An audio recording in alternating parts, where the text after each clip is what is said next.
Samsung S24 ultra যতই হোক না দামি, আইফোনের সাথে কখনোই আসবে না, এটা খুব ভালো করেই জানি আমি। তবে এটার দাম শুনলেই মাথার মধ্যে ওঠে প্যারা। তবে মোবাইলটা অনেক সেরা। ছেলেরা তাদের বিয়ে করা বউটাকে এত যত্ন করে দেখে শুনে আনে না, মোবাইল কিনতে গেলে ওই মোবাইলটাকে যেভাবে দেখে শুনে আনে। তো মালয়েশিয়ায় এসে নতুন ফোন কেনার অভিজ্ঞতা নিয়ে আজকের ব্লগটা, একটু সময় নিয়ে পুরোটা ব্লগ দেখতে থাকুন আর এনজয় করুন। আশা করি আপনার খুব ভালো লাগবে। তো হ্যালো গাইস, আসসালামু আলাইকুম। কি অবস্থা সবার? আশা করি সবাই খুব ভালো আছেন এবং কি আপনাদের দোয়ায় আমি সৈকত অনেক ভালো আছি, আলহামদুলিল্লাহ। তো এতক্ষণে অবশ্যই সবাই ভিডিও থাম্বনেল থেকে বুঝে গেছেন আজকে আমরা চলে যাচ্ছি নতুন ফোন কেনার উদ্দেশ্যে। আর এই ফোনটা হচ্ছে আমার ভাতিজা ওরফে আমার বন্ধু বিরাজের জন্য। আসলে গতকাল রাতে হঠাৎ করেই ওর ইউজ করা ফোনটা হঠাৎ নষ্ট হয়ে যায়, আর এইদিকে ওর ইচ্ছা হচ্ছে আইফোন কেনার। যেহেতু হঠাৎ করে ওর ফোনটা নষ্ট হয়ে গেছে, তাই এত তাড়াহুড়ার মধ্যে আইফোন কেনা কোনোভাবেই সম্ভব না। এই জন্য ভাইয়া ওকে বললো চলো এখন একটা অ্যান্ড্রয়েড ফোন কিনে দেই, কিছুদিন পরেই তুমি তোমার পছন্দের আইফোনটা নিয়ে নিও। আর এই জন্য দোকান বন্ধ করেই যে অবস্থায় আছি ওই অবস্থায় আমরা চলে যাচ্ছি একটা মোবাইল শোরুমে। এখন টাইম হচ্ছে 6টা 30, যার কারণে আবহাওয়া আস্তে আস্তে অন্ধকার হয়ে যাচ্ছে। আর আবহাওয়া অন্ধকার হয়ে যাওয়ার কারণে আমার ভিডিও কোয়ালিটি তেমন ভালো আসছে না।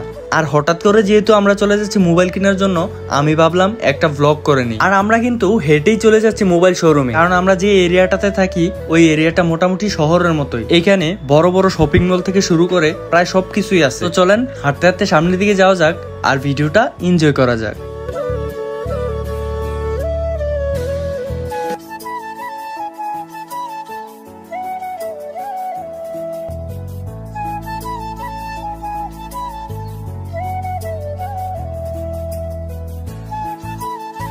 তারপর আমরা হাঁটতে হাঁটতে চলে আসলাম ওপো শোরুমের সামনে। তবে একটা কথা বলে রাখা ভালো, আমি কিন্তু ওপো মোবাইল শোরুমে আসছি, কোনো সেলুনে না। ওপো মোবাইল শোরুমটা মোটামুটি বড়ই ছিল। যত বড়ই মোবাইল শোরুমে আসে না কেন, আমার বন্ধুর মনটা কিন্তু বেশি ভালো ছিল না, কারণ ওর ইচ্ছা ছিল ওই মালয়েশিয়া এসেই প্রথম আইফোন নিবে। ওই পরিস্থিতির চাপে পড়ে এখন ওকে অ্যান্ড্রয়েড ফোন নিতে হচ্ছে, এই জন্য ওর মনটা বেশি একটা ভালো না। তারপরেই আমরা সবাই মিলে মোবাইল পছন্দ করা শুরু করলাম।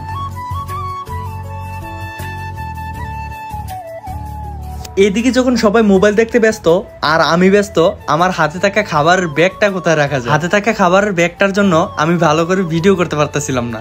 এদিকে ভাইয়া চাচু সবাই মোবাইল দেখতেছে, কোন মোবাইলটা পছন্দ হয় আর আমার বন্ধুর জন্য নেওয়া যায়। মোবাইল শোরুমটা কিন্তু ছিল ওপো কোম্পানির, কিন্তু এখানে ওপো মোবাইলের পাশাপাশি হনর এবং কি স্যামসাং S24 আলট্রাও ছিল। আর এইদিকে ভিডিও করতে করতে হঠাৎ আমার চোখে পড়লো ফোনের সাথে দিবে এত বড় বড় গিফট। আর এত বড় বড় গিফটের বক্স দেখে আমি মনে মনে খুশি হচ্ছিলাম, কারণ আমরা যেহেতু নতুন মোবাইল কিনতে আসছি আমাদেরকেও কোনো না কোনো গিফট দেবে। আর এইদিকে আমার চাচুর ইউজ করা ফোনটার মতো সেম ফোন দেখে আমাকে বলতাছে এই ফোনটা আমি 500 দিয়ে নিছিলাম, এখন এই ফোনের দাম 600 টাকা। সবাই ব্যস্ত ফোন দেখতে আর আমি ব্যস্ত গিফটের বক্স গুলা দেখতে।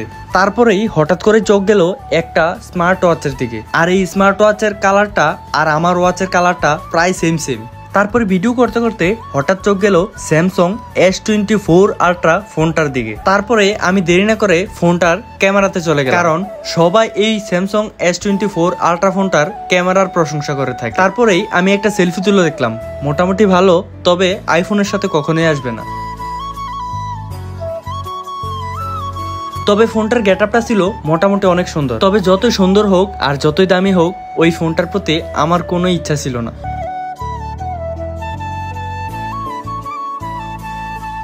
তারপরে আবার চলে আসলাম সবার মাঝে, এসে জিজ্ঞেস করলাম যে কোনো ফোন পছন্দ হয়েছে কিনা। তারপর সবাইকে দেখলাম একটা ফোনের দিকে তাকায় আছে আর ওই ফোনটাই নাকি পছন্দ। তবে এদিকে আমার বন্ধুর একটা হনর কোম্পানির ফোন পছন্দ হয়েছে। ফোনটা ছিল মোটামুটি অনেক সুন্দর আর হ্যান্ডলি একটা ফোন।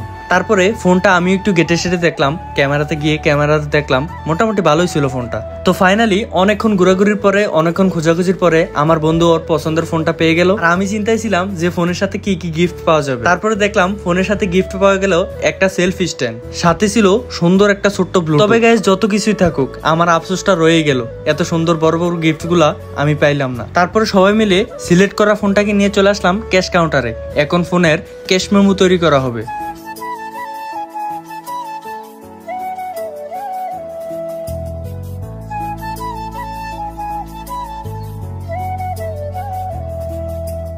ফোনের সাথে গিফট পাওয়া সেলফি স্ট্যান্ডটা হাতে নিয়ে দেখতেছিলাম এটা আমার ভিডিওর কোনো কাজে আসবে। তারপর সব কাজ কমপ্লিট করে খুশি মনে আমরা চলে যাচ্ছি আবার বাসার দিকে।